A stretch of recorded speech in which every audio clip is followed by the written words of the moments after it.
तो दोस्तों, जैसे आपने एपिसोड 1 में देखा है कि हर्षद को बहुत बड़ा नुकसान होता है क्योंकि शेयर मार्केट क्रैश हो जाता है। तो दोस्तों, अगर आपने एपिसोड 1 की स्टोरी अभी तक नहीं देखी है तो ऊपर दिए गए आई बटन पर क्लिक कीजिएगा। शेयर मार्केट क्रैश होने की वजह से हर्षद को 10 लाख का नुकसान होता है। उसमें से वो 3 लाख तो भर देता है और थोड़े बहुत गहने देकर वो चुका देता है। थोड़ा लोन बच जाता है और उसका ट्रेडिंग अकाउंट भी सस्पेंड कर दिया जाता है। लेकिन हर्षद ने ठान ली होती है, चाहे जो भी हो जाए वो शेयर मार्केट नहीं छोड़ेगा। आगे हम देखते हैं कि हर्षद के जो पापा होते उनकी डेथ हो जाती है। हर्षद को एक आइडिया आता है, क्यों ना एक कंसल्टेंसी फर्म खोले जिससे दूसरे इन्वेस्टर का पैसा लेकर हम इन्वेस्ट करें शेयर मार्केट में, उससे हमें कुछ तो कमीशन मिलेगा। इसीलिए उसका भाई भी उसके साथ लग जाता है। वो ग्रोमोर नाम की कंपनी खोल देते हैं। हर्षद नया होने की वजह से उसे तो इन्वेस्टर बड़े मिलने वाले नहीं होते हैं। अब इसकी मदद करने आता है प्रणव सेठ। प्रणव सेठ उसे लेकर जाता है जो बड़े इन्वेस्टर होते हैं, जो कि लाखों में इन्वेस्ट कर सकते हैं उनके पास। लेकिन उनका तो कुछ अलग ही चल रहा होता है। इसीलिए हर्षद वहाँ से चला आता है, लेकिन खाली हाथ नहीं। उसे वहाँ जो लोग होते हैं और वो इन्वेस्ट करने के लिए मान जाते हैं। धीरे धीरे हर्षद को और इन्वेस्टर मिलने लगते हैं और उसका ट्रेडिंग अकाउंट भी चालू हो जाता है और बचा हुआ लोन भी वो चुका देता है। दूसरी तरफ हम देखते हैं कि सुचिता दलाल नई ही टाइम्स ऑफ इंडिया को ज्वाइन कर लेती है। उधर वो देवाशीष से मिलती है जो कि उसे शेयर मार्केट के बारे में बताने लगता है। तो वही हम देखते हैं कि ग्रोमोर को अश्विन और हर्षद को संभालना आसान नहीं होता है। उनके इन्वेस्टर बढ़ते ही जा रहे होते हैं। उन दोनों को एक एक्सपीरियंस पर्सन चाहिए होता है जिसे बीएससी के रिंग के बारे में भी पता हो, जो ऑफिस भी संभाल पाए। इसीलिए हर्षद चला जाता है भूषण के पास और उसे पार्टनरशिप ऑफर कर देता है। इसीलिए भूषण भी उनके साथ काम करने लगता है। धीरे धीरे हम देखते हैं कि हर्षद सक्सेसफुल होने लगता है। वो अपना ऑफिस भी शिफ्ट कर देता है। अब आता है 1984, जब हम देखते हैं कि इंदिरा गांधी की मौत हो जाती है और नए प्राइम मिनिस्टर बनते हैं राजीव गांधी जी। और उस दौरान बहुत दंगे हो रहे होते हैं। इसीलिए हर्षद सोचता है कि गाड़ी चलाने या फिर चलाने भी पेट्रोल लगता है। इसीलिए वो जो कंपनीज होते हैं इंड्रोल, जुआरी एग्रोस, मतलब जो पेट्रोलियम कंपनीज होते हैं उनमें इन्वेस्ट करने लगता है, क्योंकि उसे यकीन होता है लिबरल पॉलिसी पर। लेकिन उस वक्त मनु मुंद्रा पावर में था, जो कि इंड्रोल के शेयर गिरा रहा था। लेकिन हर्षद इन्वेस्टर से पैसे लेता है और वो इन्वेस्ट करता है इंड्रोल में, जिससे कि इंड्रोल के शेयर प्राइस बढ़ने लगते हैं। अब मनु मुंद्रा के आदमी हर्षद का नाम खराब करने लगते हैं कि वो पेमेंट नहीं कर पाएगा अपने इन्वेस्टर को। लेकिन हर्षद 14 दिन पहले ही सबका पेमेंट कर देता है और इसी वजह से हर्षद मेहता का नाम होने लगता है कि वो 14 दिन पहले ही सबका पेमेंट कर रहा है। हर्षद की फंडिंग कम पड़ने लगी थी, इसीलिए वो इंस्टीट्यूशनल इन्वेस्टर को ढूंढने लगा। इसमें थे LIC और UTI। इसीलिए हर्षद UTI के पास जाता है, यानी यूनिट ट्रस्ट ऑफ इंडिया। इनके पास 20,000 करोड़ का फंड होता है, लेकिन इनका जो मेन होता है MG फेरवानी, वो इससे इनकार कर देता है। लेकिन हर्षद को दूसरे इंस्टीट्यूशनल इन्वेस्टर मिल ही जाते हैं। हम देखते हैं कि आगे 6 महीने बाद अजय केडिया हर्षद से मिलता है एक पार्टी में। इसी की वजह से हर्षद को पहले 10 लाख का नुकसान हुआ होता है।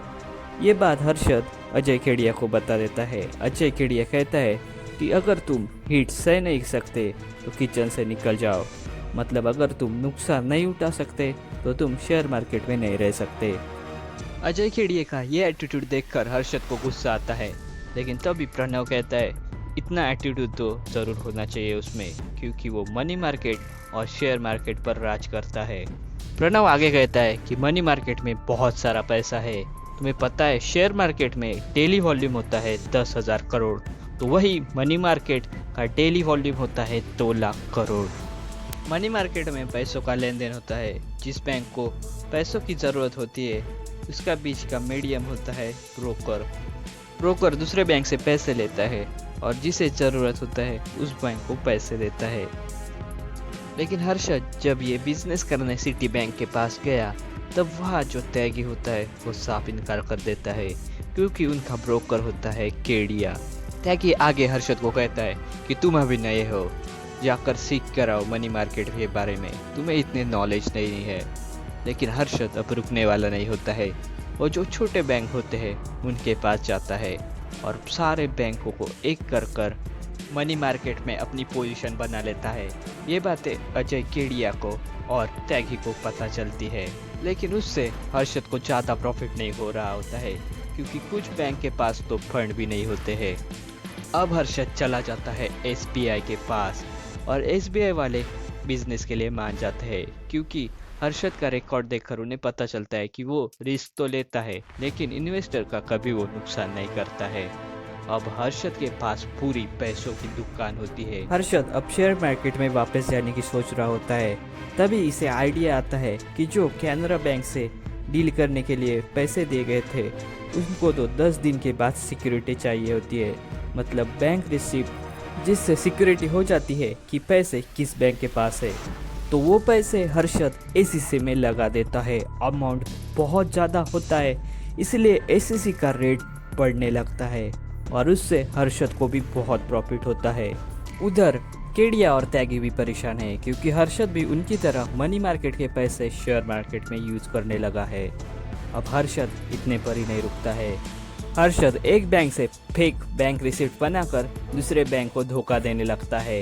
ये सब इलीगल होता है, पर RBI को बैंक के सिक्योरिटीज फंडिंग में इरेगुलरिटीज दिखने लगती है, इसलिए वो रेगुलर इंस्पेक्शन बताकर बैंक की चेकिंग करती है। ये बात सुचिता को पता चलती है और वो न्यूज़ पब्लिक करती है। इसके बाद RBI इस न्यूज़ के वजह से पब्लिक में पैनिक सिचुएशन ना हो, इसीलिए इंस्पेक्शन बंद करवा देती है और बैंक रिसिप्ट का मिसयूज ना हो, इसीलिए स्ट्रिक्ट गाइडलाइंस जारी कर देती है। हर्षद का नाम अब हर जगह था, इसीलिए Oil and Natural Gas Corporation Coal India company को भी वो इन्वेस्ट करने के लिए मना लेता है। इसके बाद तो हर्षद को बहुत ज़्यादा प्रॉफिट होने लगता है और वो पब्लिक के लिए बन जाता है बिग पूल। उसके कहने पर लोग जिस कंपनी को जानते भी नहीं होते हैं उसमें इन्वेस्ट करने लगते हैं। इसी दौरान राजीव गांधी का मर्डर होता है और नए PM बनते हैं PV नरसिम्हा राव। लेकिन इस बात का शेयर मार्केट पर कोई भी असर नहीं होता है। तो वही केडिया और त्यागी हर्षद के साथ काम करने वाले इन्वेस्टर से शेयर खरीदते हैं, ताकि बाद में उसे बेचकर हर्षद को नुकसान कर सके। तो वही हम सुचिता देखते हैं कि उसके पास फैक्ट तो होते हैं हर्षद और इन्वेस्टर के बीच के, तो वो दिखाने के लिए सेबी के पास जाती है। सेबी मतलब security and exchange board of India. लेकिन प्रूव ना होने की वजह से वो भी कुछ नहीं कर सकते हैं। कुछ दिन बाद केडिया ने जो हर्षद के शेयर खरीदे होते हैं वो बेच देता है, जिससे हर्षद को थोड़ा सा नुकसान होता है। लेकिन पोजीशन होल्ड करने के लिए उसे पैसे चाहिए होते हैं, तो हर्षद ने SBI में काम करने वाले सीतारामन से 500 करोड़ ले लेता है विदाउट BR से। सुचिता पता करती है कि हर्षद ने जो मास्टर कंपनी के शेयर बढ़ाए थे वो एक छोटा सा रूम था, ना कि बड़ी कंपनी, और ये बात वो न्यूज़पेपर में छाप देती है। इसलिए हर्षद सुचिता को पैसों की ऑफर करता है, लेकिन सुचिता इसके लिए नहीं मानती है। कुछ दिन बाद हर्षद को खबर मिलती है कि उसके ऊपर इनकम टैक्स की रेड पड़ने वाली होती है। लेकिन जब इनकम टैक्स वाले आते हैं तब उन्हें ऑफिस में और घर पर कुछ भी नहीं मिलता है, क्योंकि इसकी खबर हर्षद को पहले ही मिल चुकी होती है। और ये इनकम टैक्स की रेड और किसी ने नहीं बल्कि अजय केडिया और त्यागी ने करवाई होती है। लेकिन यहाँ पर हर्षद की प्रॉब्लम खत्म नहीं होती है, क्योंकि जब SBI वाले अपना रिपोर्ट चेक करते हैं तब उन्हें पता चलता है कि 500 करोड़ मिसिंग है। और जब ये बात सीतारामन से पूछते हैं तब वो डर कर बता देता है कि वो पैसे उसने हर्षद को दिए हैं। SBI वाले हर्षद से बात करते हैं। हर्षद बताता है कि CBI वालों ने रेड की थी, इसीलिए वो BR नहीं दे सकता है, क्योंकि उसका अकाउंट सेक्शन उन्होंने सील किया है। SBI वाले उसे 1 हफ्ते का टाइम देते हैं और पूरी अमाउंट देने के लिए कहते हैं। अब हर्षद बहुत बुरा फंस चुका होता है, क्योंकि RBI का गवर्नर भी उसका अकाउंट चेक कर रहा होता है। CBI की रेड पड़ी होती है और ये SBI का। तो 500 करोड़ का झोल का केडिया गैंग को भी पता चलता है, तो वो प्लान बना रहे होते हैं कि कैसे हर्षद को इसमें फंसाए। कुछ कारणों की वजह से स्टॉक मार्केट बंद होता है, इसलिए वहाँ से भी पैसे हर्षद को नहीं मिल सकते हैं। लेकिन हर्षद ने दिल्ली में जो कुछ पॉलिटिशियंस होते हैं उनकी हेल्प की होती है, इसीलिए वो हर्षद से कहते हैं कि नेशनल हाउस बैंक का जो हेड है यानी फेरवानी, उसे जाकर मिलो, हम उसे सीट ऑफर कर रहे हैं, वो तुम्हारी हेल्प ज़रूर करेगा। और होता भी ऐसा ही है। फेरवानी मैक्सिमम अमाउंट यानी 500 करोड़ के लगभग उतने ही हर्षद को दे देता है और हर्षद SBI में जाकर वो पैसे जमा कर देता है। सिर्फ 6 करोड़ ही बचते हैं। SBI वाले भी ये न्यूज़ बाहर आने नहीं देते हैं। केडिया गैंग को पता चलता है कि हर्षद ने 500 करोड़ लौटा दिए है SBI को, लेकिन आखिरकार ये तो होता फ्रॉड ही है, इसीलिए ये न्यूज़ वो लीक कर देते हैं बेल्लारी के थ्रू। जी हाँ, एपिसोड 1 में स्टार्टिंग में हमने जो आदमी देखा था वो बेल्लारी था और वो केडिया के कहने पर ही सुचिता दलाल से जाकर मिलता है, लेकिन बेल्लारी वहाँ से चला जाता है। अब सुचिता देवाशीष को SBI में भेजकर पता करवाती है कि ये न्यूज़ सही है या नहीं, और उसे पता चलता है कि ये न्यूज़ सही तो है, लेकिन मैक्सिमम अमाउंट हर्षद ने लौटा दी है।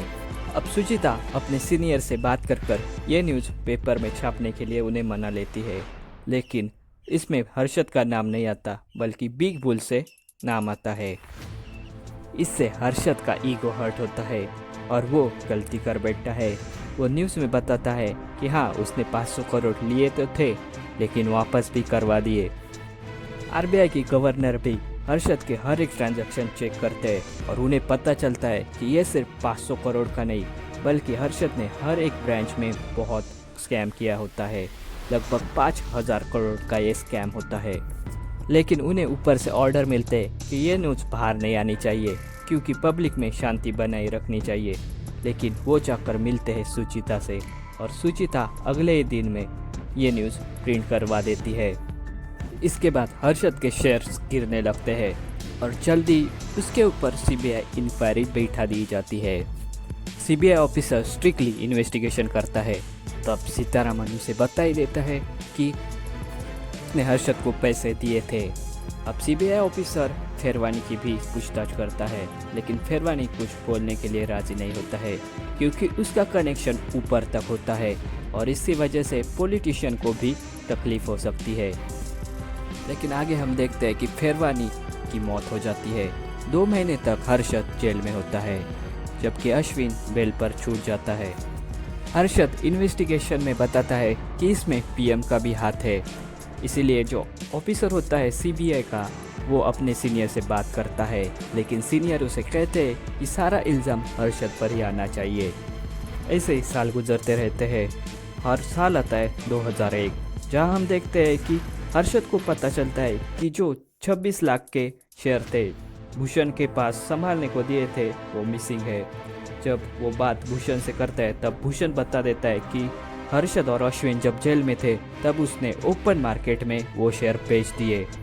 हर्षद भूषण को एक थप्पड़ लगाता है और पूछता है कि शेयर क्या तेरे बाप के थे, और ऑफिस से निकलवा देता है। इसी गुस्से में भूषण जाकर CBI को बता देता है हर्षद ने ही ये शेयर बेचे हैं एक बेनाम कंपनी के नाम कर और अब झूठ बोल रहा है। इसके बाद हर्षद को फिर से जेल होती है। अब आता है 31 दिसंबर 2001, जब हर्षद ठाणे जेल में होता है। उसे हार्ट अटैक आता है। पुलिस उसे जब ठाणे हॉस्पिटल में लेकर जाती है तब वो घोषित कर देते हैं कि हर्षद की मौत हो गई है हार्ट अटैक की वजह से। तो दोस्तों, ये थी हर्षद मेहता की स्टोरी। हर्षद के मरने के बाद जो केसेस उसने PM पर लगाए हुए थे उसका प्रभाव कम हो गया और जो भी क्रिमिनल केसेस थे वो ड्रॉप कर दिए गए और रिमेनिंग केसेस जो बचे थे वो उसका भाई लड़ रहा है। तो इस वीडियो को ज़्यादा से ज़्यादा शेयर कीजिए और चैनल पर नए हैं तो सब्सक्राइब कीजिए। Thank you.